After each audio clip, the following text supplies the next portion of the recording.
If you clicked on this video, chances are you're a fan of the lore of Flesh and Blood, which means you're in good company.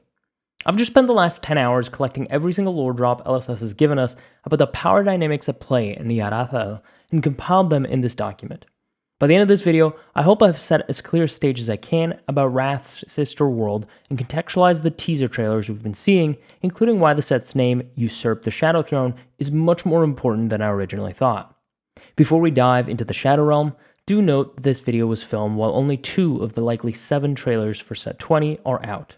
On the off chance the information in this video is inaccurate, I will update this document, which is linked in the description, and make an update video if enough changes are necessary to this breakdown. With that being said, let's get into the video by talking about íArathael. The best description we have about the origin of íArathael comes from Ziggy in the Omens of the Third Age teaser trailer. There, we find out that these omens are shards of a grander reflection, 2 worlds once whole shattered, fragments of what's broken in the beating heart of íArathael. This description of a beating heart within íArathael has previously been shown within the Tremor of íArathael card, which states, as the gateway opens, the shattered shards collide, echoes resonating with a dissonant heartbeat. From the Dusk Till Dawn teaser card for Bequest of the Vast Beyond, we found out that through the maelstrom of imagination, we search, we seek, following ominous paths to madness primeval. Here we see a first indication that íArathael is actually a land made of imagination, something which is echoed in the art of Sonata Phantasmia, where we see Viserai standing in front of a vast chasm of imagination and dreams. This depiction of the world is echoed in Chane's story, where he dives deep into íArathael for his search of the Embra. In the second trailer for Usurp the Shadow Throne, Chane also repeats these words. These dreams of theirs, these realms, have grown more volatile since our last traversal.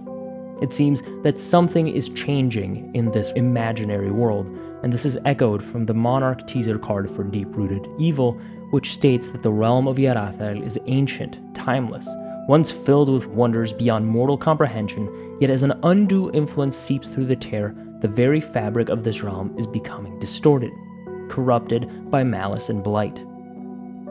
What is the origin of this corruption is unclear, but maybe we can understand it if we look at the hierarchy and the power dynamics of this land. At the very top of this hierarchy, I claim that there are the Old Ones. The descriptions of the Old Ones are not very deep. In fact, the Tome of Findle, a card from Welcome to Rathe, states that even the simplest recollection of the Old Ones holds immense power. Indeed, the only things we really know is that in the Third Age, the Old Ones spread across the land, an invasion beyond human understanding, beyond the reality of those who call Rathe home. We do know also from Oldham's story that as the pendulum of time swings, the tendrils of the Old Ones will envelop the land of Rathe once more. Underneath the Old Ones are the Aesir, who, with cards like Imposing Visage, seem to be doing much of the same things as the Old Ones. This card states that before the Age of Man, the specter of war loomed over Rathe as the great Aesirs roamed the land. But in fact, these are not the same. In the story Aria in the Third Age, the Cataclysm describes the fact that the Old Ones feasted on everything that Rathe had to offer, even the Aesirs themselves. Beneath the Aesirs, I claim that there are the Embra. These creatures have been previously described in documents like Aria, Land of Legends, as being members or troops for the Aesirs. Specifically, we learn that the Aesirs and their Embras stir in their slumber, their influence seeping from íArathael into the realm of man. Now it should be noted that the World of Rathe Aria in the Third Age document supersedes the Aria Land of Legends document, as there are some things that do not track on the older document, the bottom one, that are retconned in the top one. That being said, I do think that this depiction and this relationship between the Aesirs and the Embras does still hold true. And the reason being that at the time of writing this, we know of at least 3 Embra, specifically Ursur, Blasmaphet, and Nazareth, the 3 demon allies summoned by Chane, Levia, and Vincent, respectively. We also know that Prism has previously defeated an Embra, albeit with the help of Bravo and many other heroes by her side, when Yorick, the author of the document Unity in Light, accidentally summoned an Embra by speaking ancient Ivorian texts he had uncovered. Considering the fact that we do not know of a single Aesir being defeated by a human, it is a clear conclusion that the Embra are not quite as powerful as the Aesir or the Old Ones. Next up, we have the Ravenir. These are nothing more than the hordes of the Old Ones, which you can see in the Aria in the Third Age document, which states that we don't know how the Old Ones came to Rathe, but what we do know is that during the Third Age, their armies of Ravenirs spread carnage across the continent. We do also know of a specific subcategory of creature, that is, angels and demons. From the Crest the Reaper teaser card, we know that angels and demons are figments of íArathael, war in the endless dreams of the Aesirs.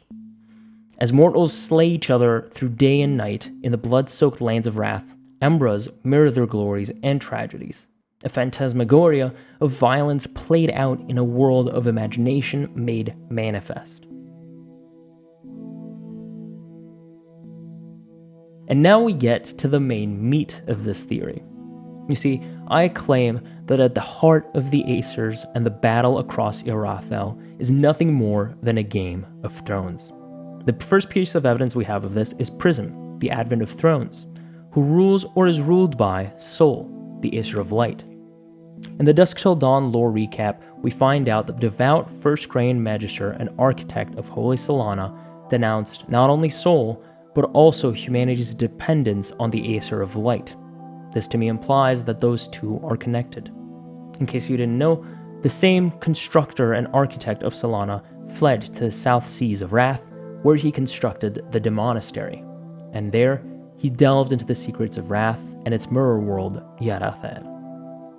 Next, we have the Imperial Throne, where the Emperor, the Drakai of Aesir, quite aptly named, rules or is ruled by, once again, Inferni, the Draconic Aesir or the Aesir of Flames. In the Imperial Throne of Volkhor, in the heart of Volkhor, the Emperor discovered a secret. We know that since then he has strived to understand it, to tether it to the grand purposes of sovereignty, and over the years he has drawn from its great strength. But in doing so, he has sunk ever deeper into its embrace. And that is the reason that I keep repeating this concept of control. It is not clear whether it is the thrones who control the Aesir or the Aesirs controlling the thrones. Now, we don't know necessarily that it is Inferni that is in the heart of Mount Volkhor, nor that it is the Aesir of Flames that is there. However, we know from the card Dracona Optimi that Dracona Optimi is the Dragon of Devastation, said to serve only the Aesir of Flames.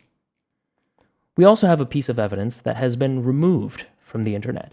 There's currently a single source that says the words, "Fables say that a draconic Aesir slumbers within the cradle of Mount Volkhor, its heart pulsing molten through the lava veins that span the Volkhor landscape." This was originally posted by Fable Hobby, a Portland, Oregon located TCG store, but it is also repeated by legendstories.net as supposedly originating from the Dromaya About page. Now, assuming Legendary Stories has been archiving the original landing pages, that suggests that for some reason, LSS has removed this tidbit from the Dromaya About page. That being said, the Compendium of Wrath spoiler for Art of the Phoenix War stated that the Phoenix cycle is the rhythm of life itself, a rotation marked by rebellion and restoration, collapse and coronation. Some farm folk whisper that the cycle is no natural law, but the work of Inferni, the Aesir of Flames, turning the great wheel from a far distant slumber. And as I mentioned previously, the Embra are not limited by the Shadow talent. The Draconic Aesir have their own Embra, as seen from the Compendium of Wrath Lunar Mirage teaser, which stated that Maragai called upon the spirits of the valley to cease their bewailing and help the dragon Embra bring harmony back to the Mistvale.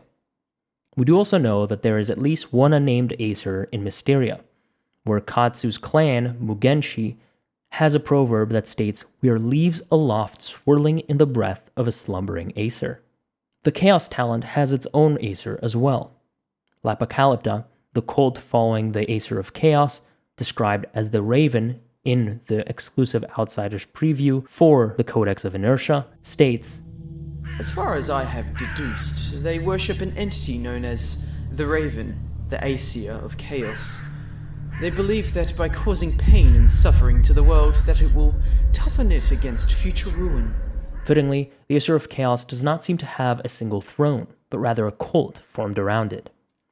In l'Apocalypse, the Book of the Raven, we know that they believe that they are the trumpeters of their return, that even the deaf can hear their footsteps drawing near.